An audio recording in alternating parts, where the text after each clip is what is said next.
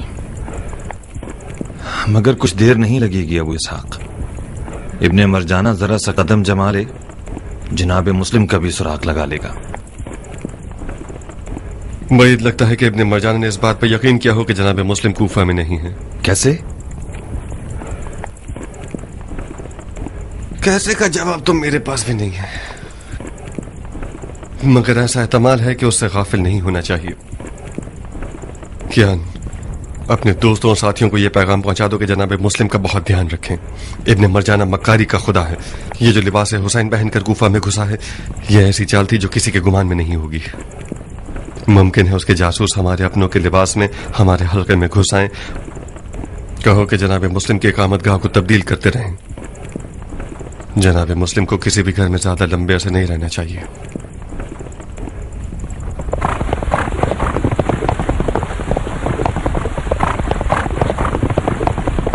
مختار سے کہو کہ عراق کے ان قبیلوں سے غافل نہ رہے جنہوں نے اب تک کسی کی بیعت نہیں کی ہے. ان لوگوں سے ایسے معاملہ طے کر لو کہ وہ سب واقعی کسی کی طرفداری نہ کریں اور کم سے کم ہمارے دشمنوں کا ساتھ نہ دیں. عمر سعد کو حکم ملا ہے کہ عرب کے انہی قبیلوں میں سے بے حساب سونے کی لالچ سے ایک عظیم لشکر بنائے. ایلیاتی لوگ ممکن ہے دین کے معاملے میں سست و کاہل ہوں، مگر ایلیاتی رسم و رواج کے معاملے میں نہایت مضبوط لوگ ہیں. کہیں ایسا نہ ہو کہ وہ اپنی حرمت کو ان درہم و دینار کے بدلے بیچ ڈالیں. مختار کا ایک اور پیغام بھی ہے. ہم سن رہے ہیں. ابو اسحاق کچھ پریشان تھا. یہ اتنا کیوں گھبرا رہے ہو بھائی؟ ابو اسحاق کا پیغام کیا ہے؟ وہ کیوں پریشان تھا؟ وہ اس بات پر پریشان تھا کہ کہیں ایسا نہ ہو کہ مکار لوگ شیعوں کے نام سے ہمارے حلقے میں داخل ہو جائیں اور جناب مسلم کی رہائش گاہ سے باخبر ہو جائیں. اس نے یہ پیغام دیا ہے کہ جناب مسلم باری باری گھر بدلتے رہیں اور کسی معین جگہ پر زیادہ عرصے نہ رہیں. مختار ذاتی طور پر ایک بری سوچ رکھنے والا انسان ہے. اس کے گمان کے مطابق تو ہمیں اپنی آنکھ کے دیجے پر بھی بھروسہ نہیں کرنا چاہیے.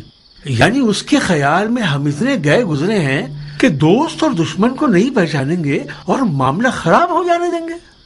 غلط مت سوچو سلیمان. ابو اسحاق ایک دور اندیش شخص ہے. اس کا پیغام کوئی برا نہیں ہے. ابن زیاد مکاری کے ساتھ کوفے میں داخل ہوا ہے. بعید نہیں ہے کہ اس کے کارندے کسی مکاری سے ہمارے راز سے باخبر ہو جائیں. ہانی جان، جناب مسلم آپ کے گھر کے علاوہ کہیں بھی چلے جائیں، ہمارا ان سے ملنا مشکل ہو جائے گا.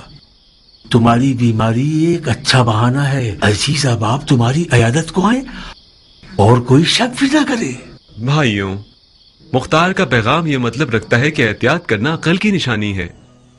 اب جبکہ قضاء و قدر الہی کے تحت ہم مجبور ہیں کہ ہم چھپے رہیں، تو بہتر ہے کہ اپنے عزیزوں سے بھی اجتناب کریں اور ان لوگوں سے جن کے بارے میں کوئی شک یا تردید ہو ان سے ہمارے بارے میں یا ہمارے معاملات کی روح سے بات نہ کریں. بن حریث. جی امیر. کیا ہانی واقعی بیمار ہے یا اس نے بیماری کو ہم سے نہ ملنے کا بہانہ بنایا ہوا ہے؟ واقعتاً بیمار ہے جناب. میں خود اس سے ملنے گیا تھا. وہ بخار کی سوزش سے جل رہا تھا. تعجب ہے.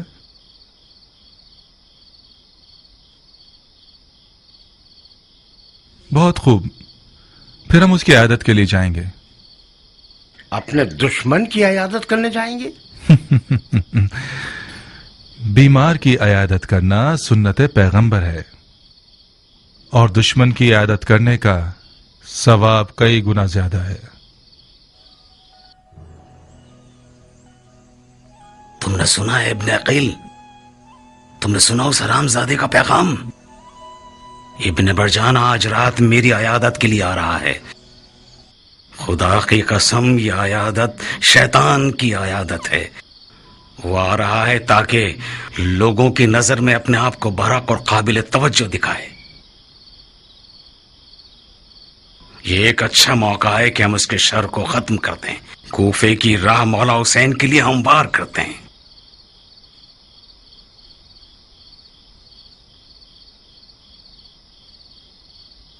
مطلب کیا کریں شیخ؟ حالانکہ اگر وہ میرے گھر میں مارا گیا تو ساری بات میری گردن پر آ جائے گی کہ مہمان کو عرب نے مار دیا، مگر میری تمام عزت و آبرو میرے مولا حسین پر قربان، آپ ابن مرجانہ کو مار دیں گے؟ مگر کیسے شیخ؟ اپنی تلوار کو آمادہ رکھ کر اسی زیر زمین کمرے میں چھپ جائیں، جب میں پانی طلب کروں تو باہر آ کر ایک کاری ضربت سے اس کا کام تمام کر دیں۔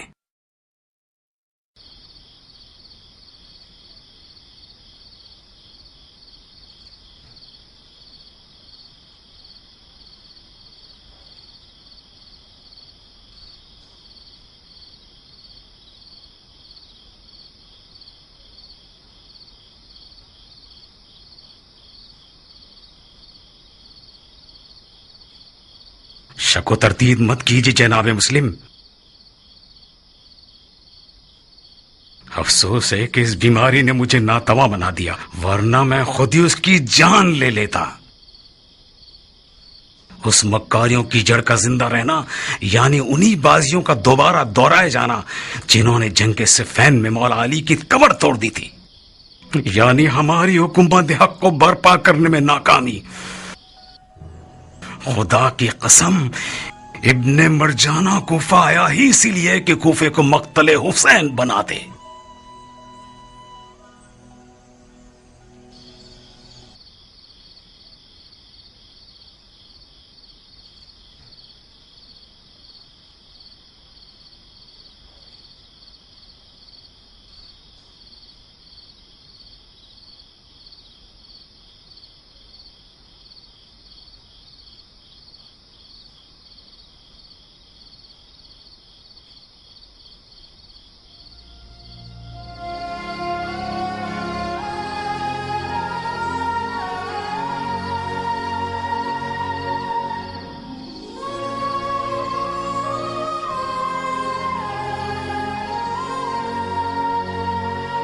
ابو الفتح اپنے سارے کارنامے آپ کے سامنے بھول گیا اور یہاں سے چلا گیا۔ اس کے دانت اس طرح لرز رہے تھے کہ میں ڈر رہا تھا کہ ٹوٹ نہ جائیں۔ ہانی جان، اگر ابھی سویا ہے تو اسے مت جگاؤ۔ اس نے خود ضد کی تھی کہ جب آپ تشریف لے آئے تو اسے جگا دوں۔ ہانی اٹھو، جناب امیر آئے ہیں۔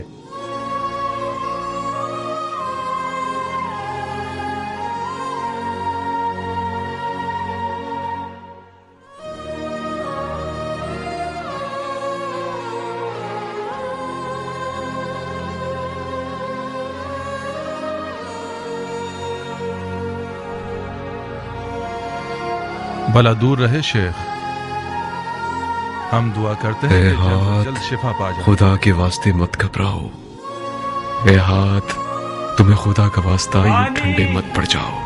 پانی، کچھ پانی لا دو مجھے ابا سرت۔